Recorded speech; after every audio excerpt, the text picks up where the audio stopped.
pernikahan itu kan nggak hanya soal cinta dan harta kan? Asik. Tapi kan terkait Godaan-godaan banyak. wis cocok, tapi malah keganggu masalah-masalah orang ketiga, orang keempat di mana Aduh. pengelolaan perasaannya harus kuat, gitu kan. Kalau sudah setia, sudah komitmen ya, jangan harus membuka hati. pintu Buka pintu hati untuk ke orang banyak lain, gitu. Karena Betul. nanti bisa mengganggu. Jadi kan terkadang ada orang yang interaksi sama lawan jenis, tapi nyes baper. Tapi baper boleh nggak? Boleh aja Baper ya. boleh kan, fitrah manusia. manusia. Alamiah, baper nggak apa-apa kan. Cuma kan Mungkin tanya-tanya temannya perhatian dikit, misalkan sakit diperhatikan dikit sebagai teman. GWS yo, Sebagai teman kan wajar. tapi dianggap Dianggap ya ada something lah. sehingga kebiasaan setiap harinya itu sering konsumsi hal-hal Yang berbau-bau bikin kebaperan, romansa, misal kata-kata galau, lagu-lagu Drakor. galau, drakor kan. film-film lah, drakor. film atau sinetron asmara-asmara.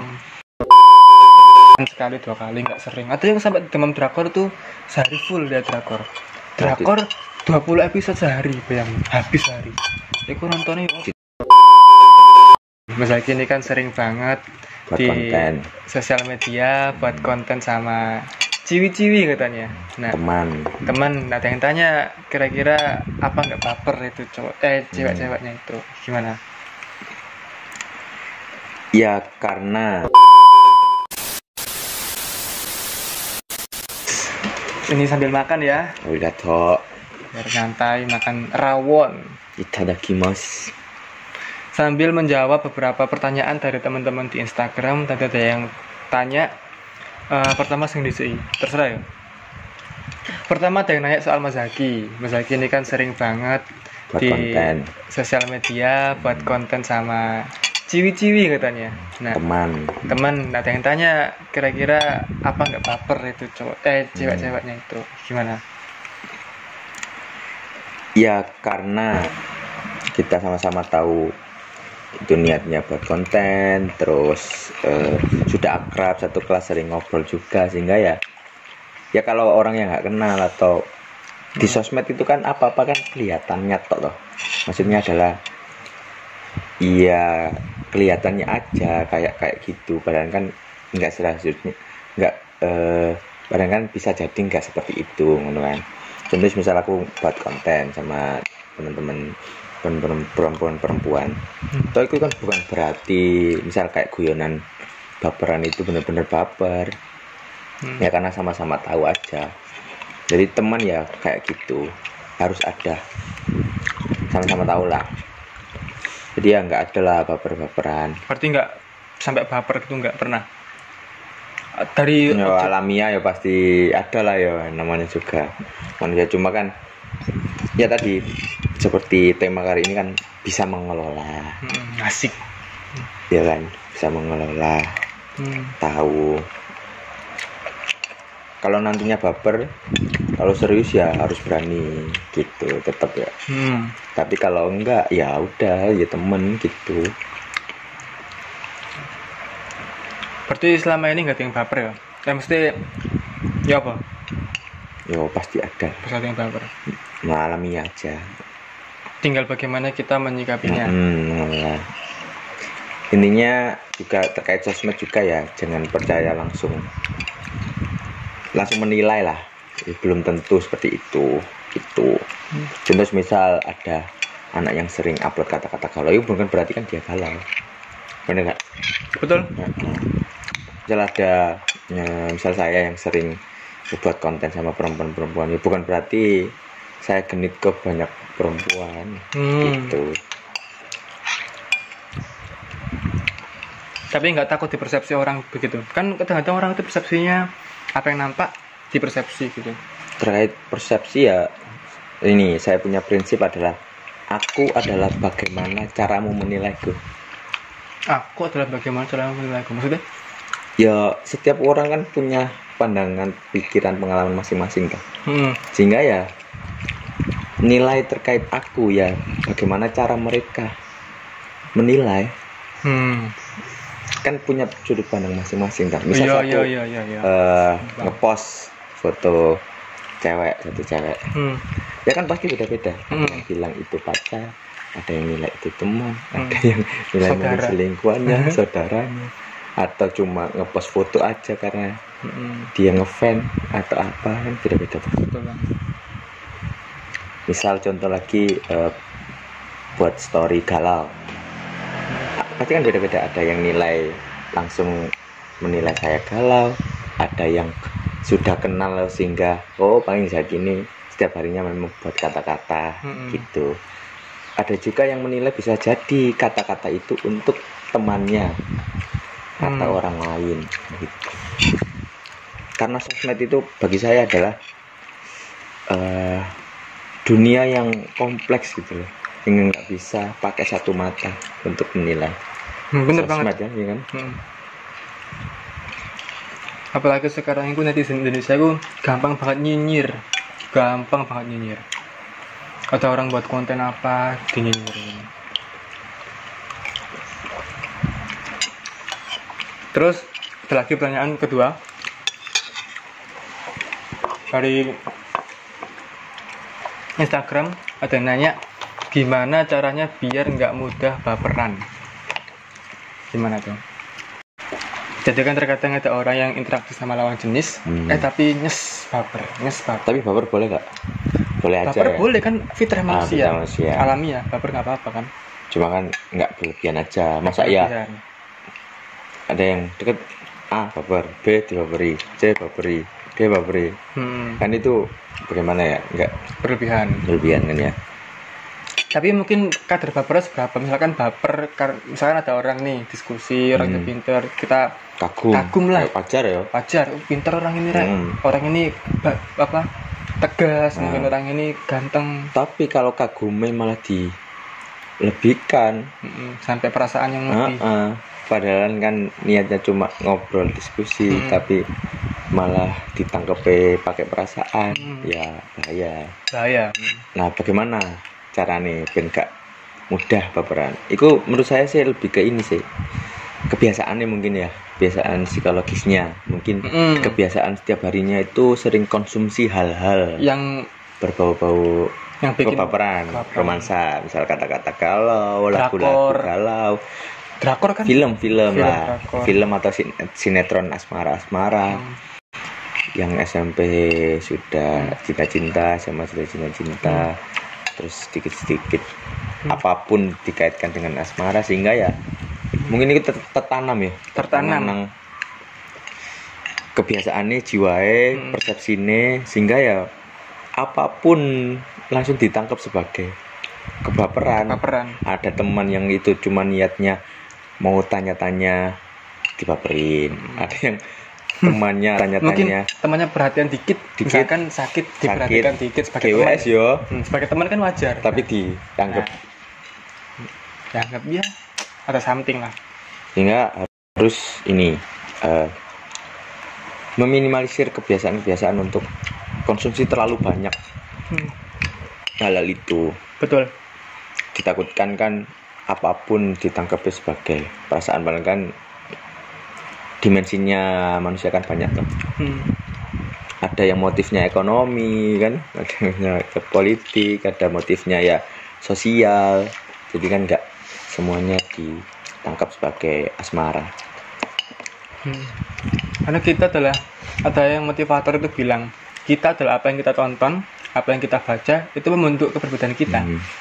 Kalau misalkan teman-teman bacanya ya, atau mungkin mengkonsumsi berita-berita yang itu bukan berita ya, artikel-artikel yang mungkin itu lebih ke arah edukatif, ilmu pengetahuan, ilmiah, itu karena membentuk pribadi kita menjadi pribadi yang gemar untuk berpikir, belajar, open minded, sudut pandangnya luas.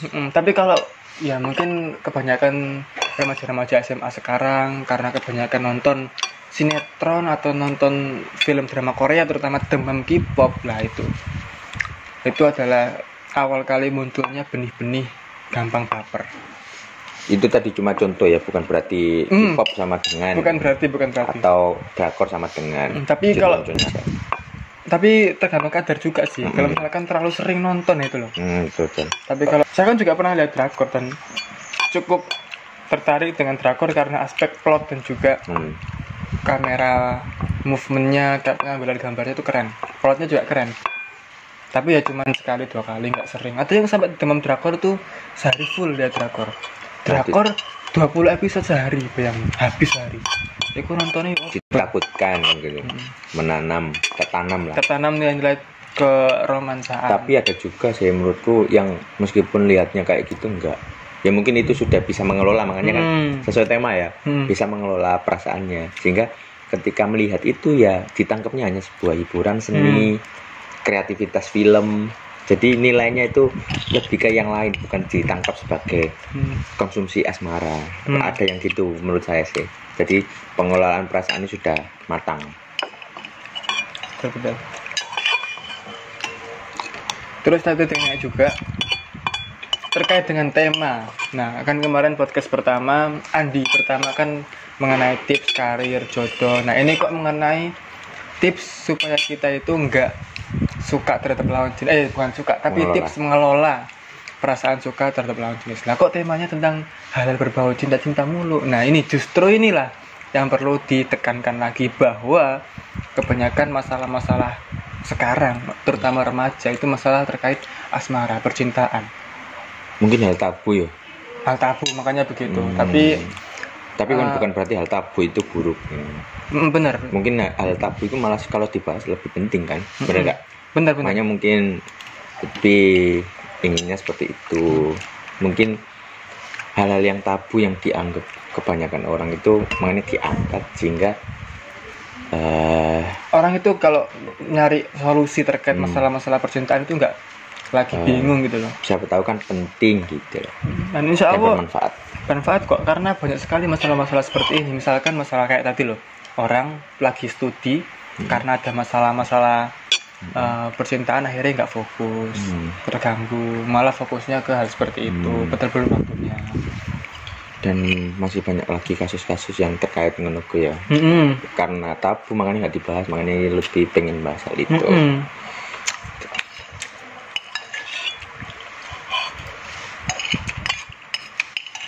Nambah mana? Dengar titik mangane. Dia makannya banyak guys, biasanya guys. Kalau di dulu pas SMA itu makan mesti makannya paling banyak dia. Makanya kan badannya gede.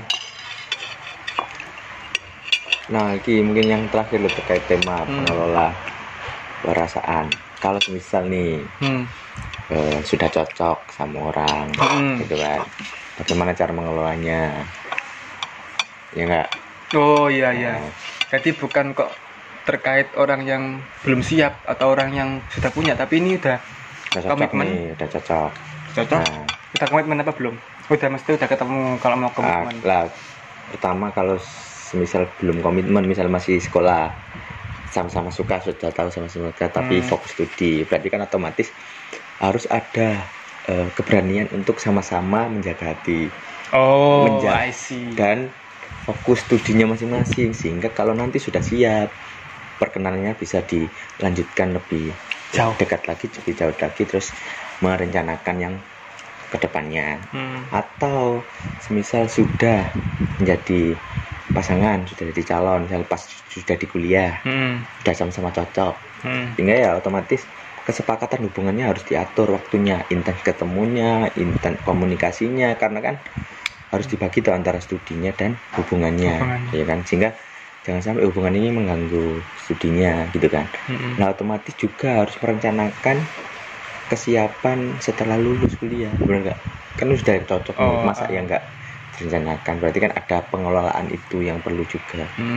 Nah, terus juga ini pengelolaan perasaan terkait kesetiaan, itu malah penting kan. Godaan itu kan. Godaan banyak. Wis cocok, tapi malah keganggu masalah-masalah orang ketiga, orang keempat, 5, 6. Aduh. Pengelolaan perasaannya harus kuat, gitu kan. Kalau sudah setia, sudah komitmen ya, jangan membuka pintu untuk orang lain, gitu. Karena nanti bisa mengganggu. Lalu juga pengelolaan perasaan terkait kedewasaan. Gitu. Maksudnya gimana? Pernikahan itu kan nggak hanya soal cinta dan harta. Asik. Mas. Tapi kan terkait Tapi kehidupan yang lain, menyelesaikan masalah gitu kan. Sehingga pengelolaan perasaannya lebih ke belajar lebih dewasa. Belajar lebih tanggung jawab, manajemen waktunya, terus perasaannya, jiwanya terkait pengontrolan perasaan lah. Tahu kapan waktunya bahagia, kapan waktunya senang, kapan waktunya sedih, kapan waktunya marah. Itu kan pengelolaan perasaan kan. Karena keluarga kan pasti kompleks nantinya ketika sudah berkeluarga. Kalau nggak dipersiapkan perasaannya, jiwanya kan bisa-bisa bahaya. betul. Bener nggak? Benar-benar. Itu saya. Oke itu guys konten kita. Ya. Apa ada lagi? Udah lama banget ini sumpah serius. Tadi ini sharing-sharing sehingga jangan dijadikan benar standar kebenaran. Pasti benar nggak? Ini pengalaman kita, pengalaman teman-teman, lingkungan yang kita amati. Gitu. Sama referensi-referensi, teori-teori psikologi yang pernah tak baca dan lain sebagainya. Mungkin bermanfaat. Yang mungkin ini opini pribadi kami ya. Nanti kalau misalkan ada kritik nggak apa-apa wis sampaikan aja di atau komentar. Punya solusi. Oh iya, punya tambahan lain. Tambahan di kolom komentar. Tambahan lain silakan di kolom komentar. Thanks buat teman-teman yang udah nonton video kita kali ini, podcast kita kali ini. Saksikan ajang nongkrong diskusi lainnya di selanjutnya. Terima kasih. Jangan lupa like, komen, dan juga subscribe. Kurang lebihnya mohon maaf. Assalamualaikum warahmatullahi wabarakatuh.